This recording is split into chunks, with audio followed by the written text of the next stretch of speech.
Decimos a menudo los periodistas que con algunas cuestiones que solemos denominar delicadas o íntimas o confidenciales, nada menos que la vida y la muerte, ante ese tipo, digo, de desafíos, uno suele tener dos caminos: o las ignora o las trata de una manera muy subalterna, muy superficial. Yo pienso que hay un tercer camino. Esto pasó ya hace varias semanas, pero bueno, se discutió públicamente si una persona notoria, una persona pública, cuando tenía una enfermedad terminal, debía admitirlo públicamente y hacer de esto una suerte de acto de transparencia. Bueno, a propósito de este episodio que ya quedó en la crónica, me pareció muy oportuno rescatar las palabras de un médico oncólogo que publicó una columna en Perfil que a mí me impresionó muchísimo a propósito del cáncer. Él se llama Ernesto Gil Deza y es el director de investigación y docencia del Instituto Henry Moore, un instituto oncológico. ¿Por qué, doctor Gil Deza, el cáncer es una enfermedad que suele ser o ocultada, o encubierta, o aludida con eufemismo? ¿Cuál es, a juicio, después de toda su experiencia, el hecho central que hace que el cáncer sea más allá de que es realmente letal, o sea, mata? ¿Por qué hay ante él esa actitud casi de estupor o de parálisis? Porque son enfermedades que se llaman mitos. Cada época ha tenido su enfermedad mítica, que es la que pone la muerte al frente del hombre.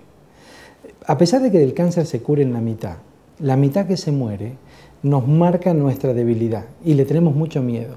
Si uno cierra los ojos y piensa en la palabra cáncer, hay tres palabras que acuden de inmediato a la mente de uno: muerte, mutilación y sufrimiento. Entonces, estas tres cosas nos aterran, como en el siglo XIII aterraba la peste, como en el siglo XV aterraba la sífilis, como en el siglo XIX aterraba la tuberculosis. Si uno analiza cómo respondían esas sociedades a esas enfermedades, lo hacían de la misma manera. Yo recuerdo, ahora que usted lo dice, que si yo recuerdo a mi padre hablando de la tuberculosis o de la sífilis, eran realmente enemigos insuperables. Absolutamente. Y lo que sucede es que en esa época la edad media de la población era relativamente joven. Las personas más viejas morían hacia los 60 o 70 años. Hoy el 15% de la población tiene 80 años, en Estados Unidos el 20% tiene más de 75 años.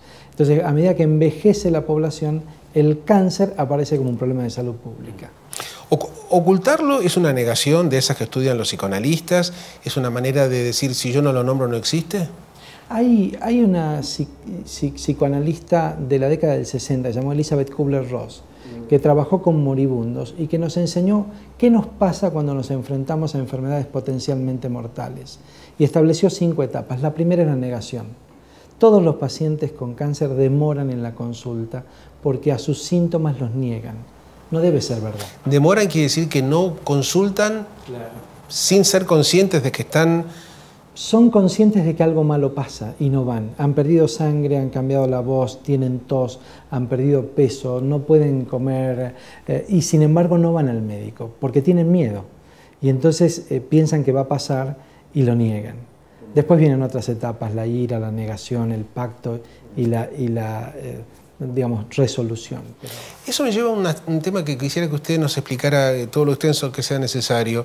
Se habla de prevención, efectivamente es una consigna contemporánea muy fuerte, inclusive hay campañas en la calle que son muy oportunas para formas masculinas o femeninas del cáncer. Ahora, cuando la prevención ya existe como una realidad que yo no puedo negar, ¿por qué la gente no adhiere a la conducta preventiva? ¿Qué elemento autodestructivo desde su consulta? Como oncólogo usted recoge que hace que la gente, sabiendo que puede prevenir, consultando, haciéndose exámenes, no lo hace. La prevención no es solo un problema de razonamiento y conocimiento. Hay un psicólogo norteamericano que se llama James Prochaska, que ha estudiado muy activamente cómo se cambia un hábito, no importa cuál fuere ese. conducir de un modo diferente, dejar de fumar, bajar de peso. Fíjese, soy un pésimo ejemplo de prevención en la obesidad, y no porque no conozca los riesgos, sino porque para cambiar de hábito hay distintas etapas que uno debe atravesar. En la primera etapa nosotros no somos capaces de escuchar la posibilidad de cambiar de hábito. No somos capaces de escuchar. De escuchar que hay que cambiar de hábito. Nosotros fumamos y decimos, yo tenía un tío que murió a los 95 años fumando y chupando, lleno de salud. Esto no cansa el cáncer, a mí no me va a pasar. Hay una segunda etapa en la que uno empieza a pensar en cambiar de hábito. Hay una tercera en la que toma Pensar, la o sea, que lo empieza a analizar como una factibilidad. Por ahí en una de esas, un día me levanto y dejo de fumar o me cuido con la comida.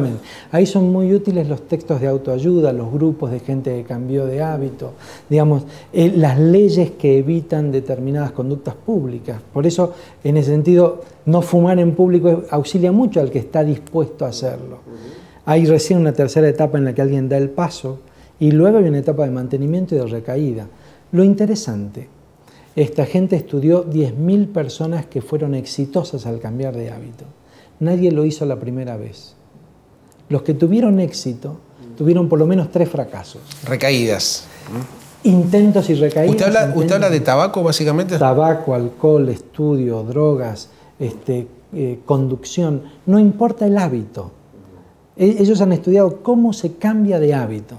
Y los mensajes de propagandas deben abarcar todo el espinel, porque si van solo a los que están dispuestos a cambiar de hábito, solo entre el 2 y el 3% cambia de hábito.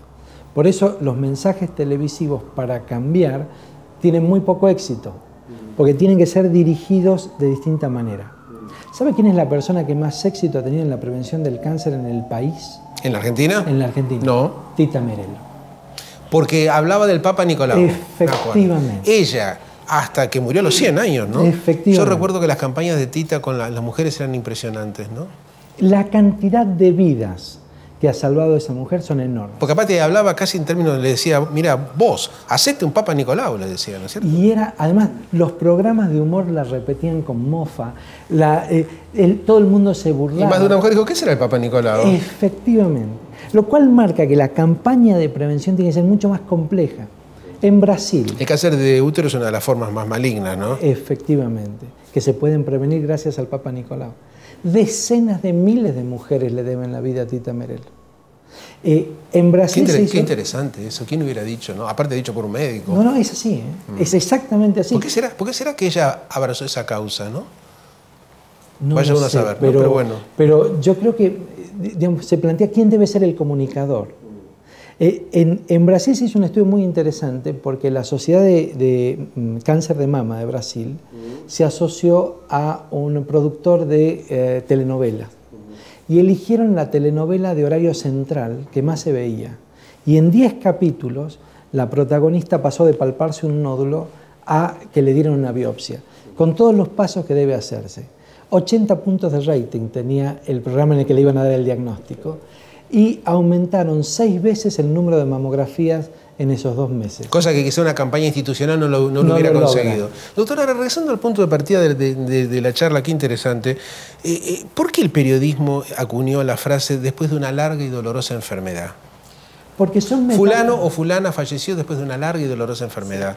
Son metáforas que se acuñan para evitar nombrar la palabra cáncer, que la nombran fundamentalmente en términos de corrupción. Es muy difícil, si uno va a los periódicos y busca la palabra cáncer en los buscadores, que no aparezca algún artículo periodístico destinado a hablar de la corrupción, la política, como el cáncer.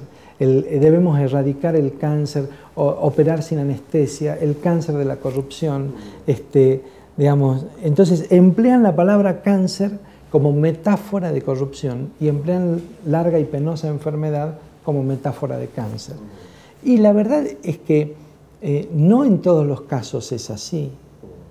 Por eso, cuando yo digo, a la hora de elegir elijo un cáncer, uno tiene que saber que la lucha contra el cáncer... Perdón, esa frase del doctor Gildesa es una frase tremendamente provocativa que usted incluyó en su columna en Perfil, que me sigue haciendo ruido, pero ya vamos a volver a esa frase. ¿Cómo no? Digo, a la hora de elegir elijo un cáncer, yo dije, pucha, pero ¿qué querrá decir este hombre? Porque es una trompada lo que usted escribió. Sí, Sí, pero el cáncer puede prevenirse, puede curarse, y cuando no puede curarse, le cambia a uno la vida para bien.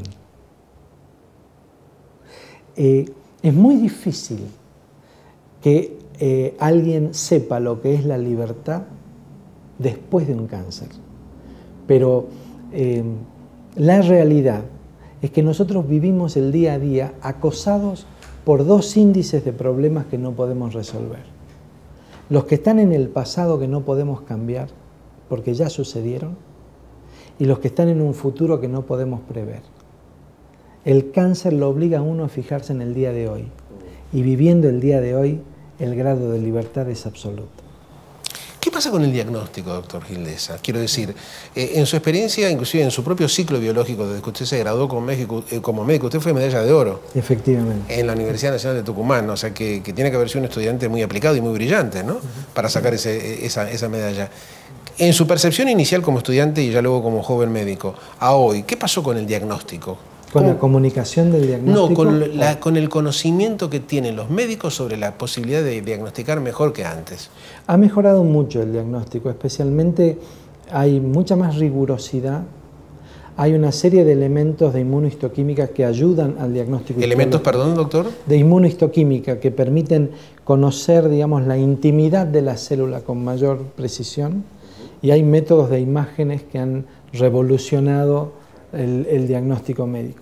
Sin embargo, el 70% de los diagnósticos siguen siendo clínicos, es decir, están al alcance de un oído capaz de escuchar, de unos ojos capaces de ver y de unas manos capaces de ver. O sea, ese médico que diagnostica lo hizo no por el auxilio de un aparato de $400.000. 70% de los diagnósticos de cáncer se hacen por la clínica, el oído, la vista y el tacto.